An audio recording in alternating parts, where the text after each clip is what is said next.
All right, kids, it's Mark again, and I'm going to show you how to punch out letters from a background in Inkscape. Once again, I literally just learned this a few minutes ago, so my methods may be clunky, I'm not sure, but this is how I learned to do it. So, step number one, draw out your shape that you want to use, whatever it is, circle, rectangle, whatever. And step number two, type some text. So we're going to say happy, whoops, happy holidays. How about that? And we're going to make it in a script. So I'm going to use my favorite Mentari.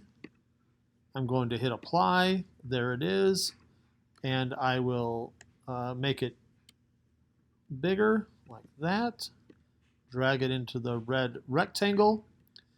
Now I'm going to select the text, go up to Object to Path. And now, guys, if there's an expert out there in Inkscape, somebody help me with this next step. This seems crazy to me. There's got to be a better way. But when I click this, it doesn't actually select it as individual shapes. When I double-click it, I can get the individuals. And then it seems that I've got to actually select them all like this, which seems odd. But when I select them all like this, get all those individual shapes chosen, then I'm going to go up to Path and Union so that they're all one piece. And then when I select that and the background and go to Exclusion, it cuts it out like that. And so now we've got one piece that has the letters cut out.